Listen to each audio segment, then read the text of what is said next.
The Holy Gospel according to Luke, the 16th chapter.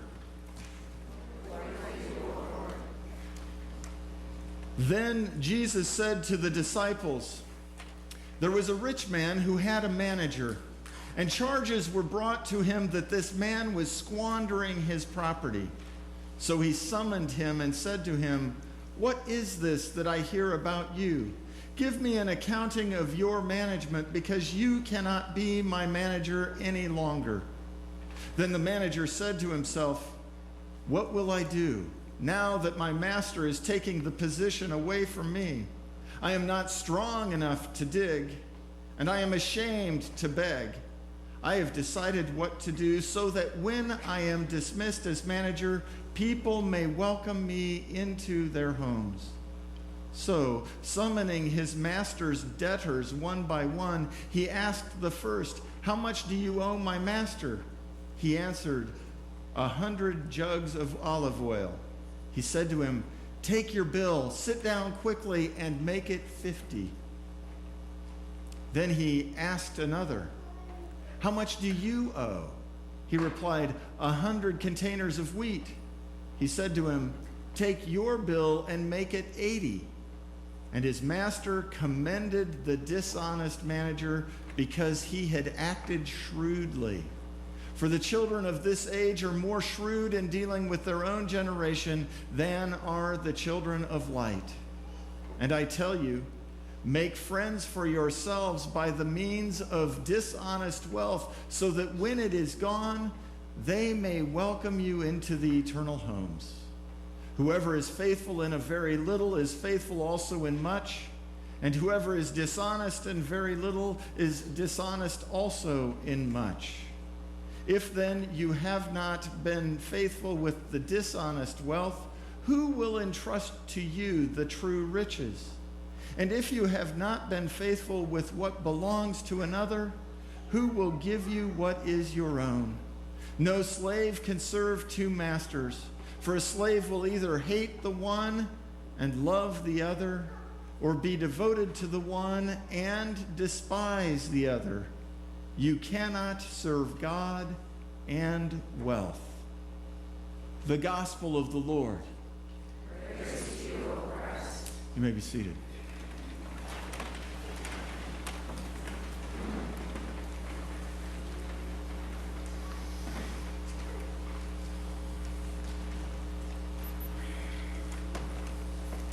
William Deal worked for Bethlehem Steel for 32 years. He was a sales executive with them, and by most accounts, he was very successful. He did very well for himself, and he did very well for his company. Mr. Deal also was a good, faithful Christian. And as he worked at Bethlehem Steel on Monday through Friday and worked very hard for that company, he also found himself wrestling with ways in which it seemed that there was a disconnect between what he heard on Sunday and what he learned and what he understood the message of the gospel to be, and the way that it felt like he was being encouraged to do business throughout the week. He was concerned that somehow the church was failing to make that connection between Sunday and Monday. And he wrestled with that for a long time. Finally, and this is about 20 years ago, he wrote a book called The Monday Connection, about figuring out how to live faithfully in our day-to-day lives, making that connection between what is heard on Sunday morning and how we live Monday through Friday. Whether it be on the factory floor, or whether it be in the executive suites, or whether it be perhaps, though I don't know that he talks about it a lot in the book, on the farm. The question is, how will we live our faith in daily life? And what support is there for making good and ethical decisions in the midst of that? How do we make that walk? And certainly what he saw was a call and a way that the pressure was to function in ways that were less and less ethical. Now, I would like to tell you that that is a brand new concern. It has never shown up before the 20th century in human tradition. But you heard Amos. And what was going on in Amos was nothing less than that people were celebrating the festival, and they were waiting for that festival to get over with so that they could get back to business as usual. And what was business as usual? Well, it was making sure that you sold grain and behaved in a way that the poor got poorer and the rich got richer. And if it took putting your thumb on the scale, did you hear that? Using deceitful scales, putting your thumb on the scale to make sure that that happened, that was business as usual. There was a disconnect between what God was speaking to that people in the festival, in the celebration on the Sabbath time, and the way that they believed and functioned and lived in the time beyond, in their daily life. It was a deeply, deeply disconcerting thing. And what does Amos say? God will remember.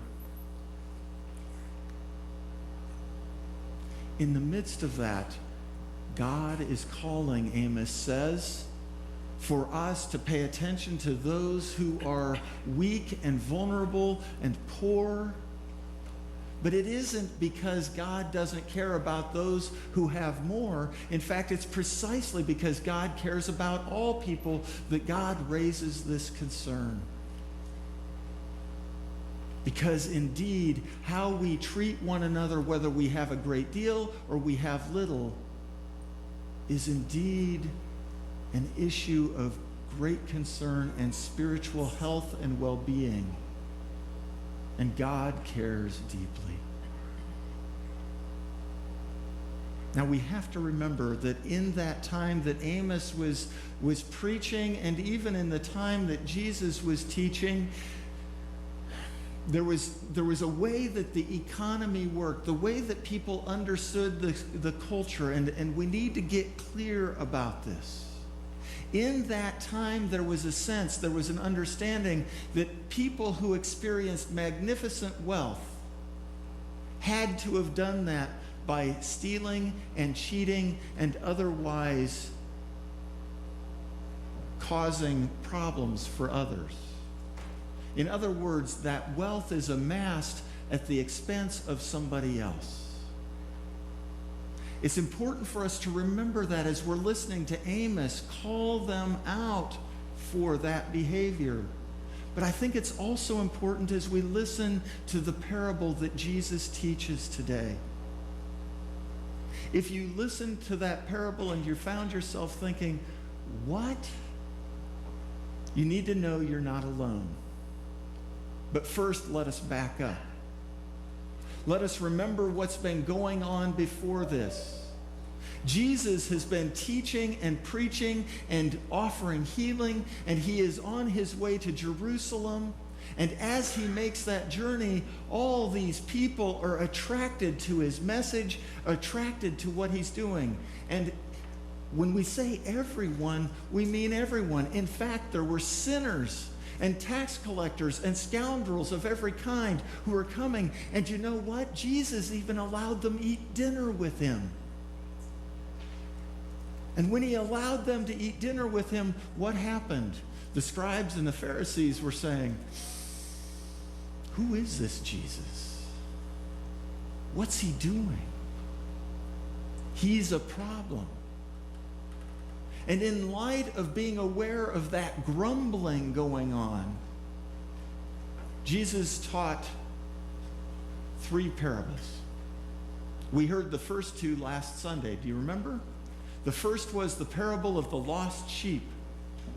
And with it came a reminder that when that sheep is found, there is a big party, just as there is celebrating in heaven when anyone in need of repentance repents. And the next parable was the parable of the lost coin. And when that woman finds that 1 in 10 coins, she throws a big party. She invites people to come celebrate with her that she has found her coin. And Jesus says, just so, there is celebrating in the company of angels when one who is in need of repentance repents. And then he tells a parable that we didn't hear last week. We heard it way back in Lent. It's the parable of the lost son. Some of us know it as the prodigal son. And we know that here this son comes and he asks his father for his inheritance, his share of the inheritance. It's kind of like walking up to your dad and saying, I wish you were dead. Give me the part that's coming to me. Right? It's really pretty offensive. And dad, what does he do? He gives it to him. And the boy goes out to the next country and squanders it. Squanders it. And then famine comes and he's hungry and the pigs are eating better than he is, and a good Jewish person would be pretty offended by that. And he decides to come home and offer himself as a servant to his father. I don't deserve to be your son anymore, but treat me like a servant because, and the father says, no, you're mine. Give him the signet ring and the best robe, and the older brother comes in from the fields and goes, yay, my brother's home. Who's going to object to that telling of that parable? We all know the older brother was not going, woohoo. The older brother was saying, I'm not going into that party. What about me? I was faithful the whole time. And there's this conflict that is set up. It is right after this that Jesus has been telling these parables to the Pharisees and the scribes and to all those who were gathered around, that Jesus turns to his disciples. That's the first thing we heard today. Then Jesus told his disciples a parable. And he tells this parable about a rich man. Remember, a rich man can't be rich without stepping on other people, particularly the poor, at least in that culture's understanding.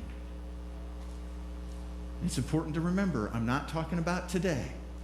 I'm talking about then. In that culture's understanding. And this rich man has a manager who is doing what? Squandering his property. Did we hear about squandering a little bit ago? There's a lot of squandering going around. And so the rich man does what a wise and prudent rich man would do. He tells the manager, I have to let you go. And the manager says, I stink at digging ditches. I will not do well at this. And I'm too proud to beg. So what am I going to do? And he puts together a scheme. I will call my master's debtors in, and I will relieve them of their debt. And what he does with that is, he doesn't relieve all of it, but he makes it more manageable. Now, there are lots of different understandings of what could be going on, and we need to remember that this is a parable, so it's a teaching story. It didn't really necessarily ever happen. Jesus is just trying to help us see something. And this guy relieves people of their debt to his master, and then he proceeds to go and see his master. And what does his master do? Now, we expect the master to smack him down. And his master commends him for his shrewdness.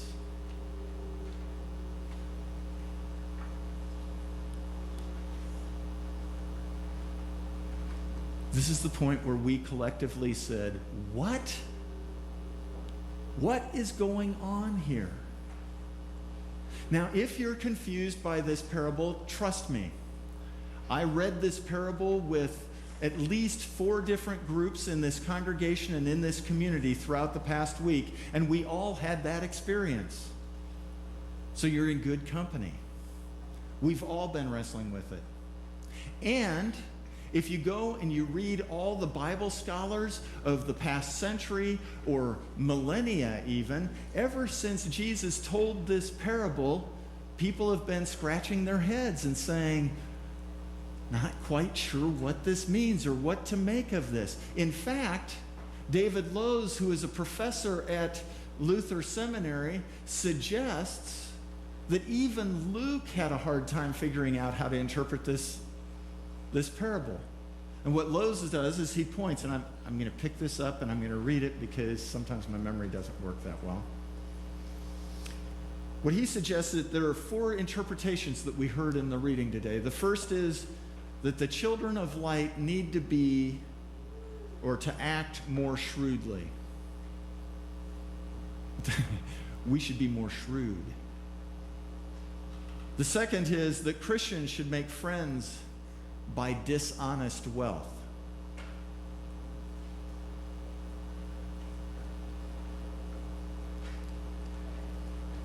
It's Luke.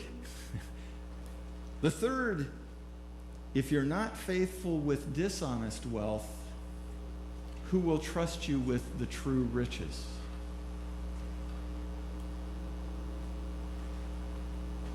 And finally, you cannot serve 2 masters.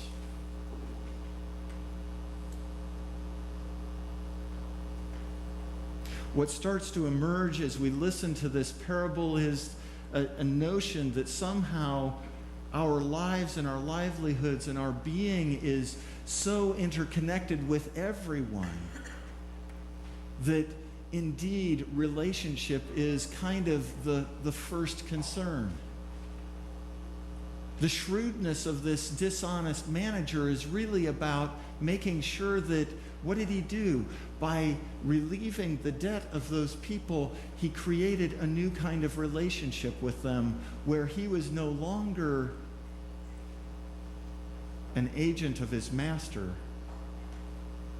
but they now owed him.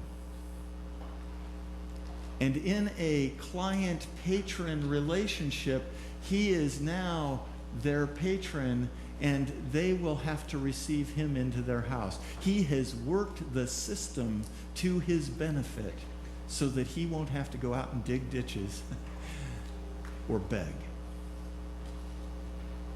It's a shrewd move. But in the midst of that, what is being suggested perhaps is that somehow relationship is what is important. And what we hear in that last interpretation is that there is one relationship that we must hold as being primary. It is that relationship that is defined in the first commandment. You shall have no other gods.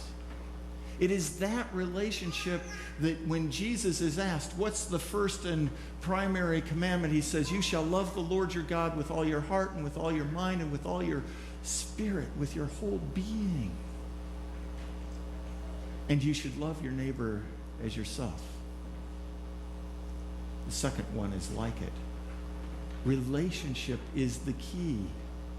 And when Jesus and when God speak about relationship, what they're pointing to is the ways that all the wealth and the stuff that it can accrue to us in terms of power and authority and even the things, those have the potential to get in between us and God, to interfere with our relationship. And to the extent that that can happen, God invites us to be clear about what the one relationship is.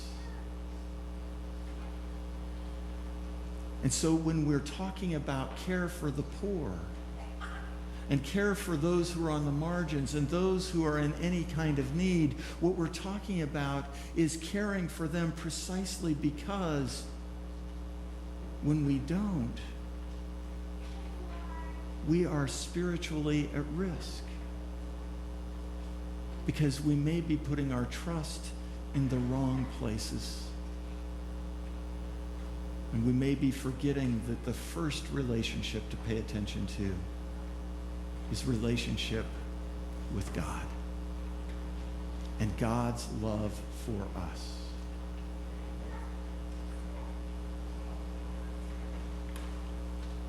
That's one interpretation of this parable. You may have another.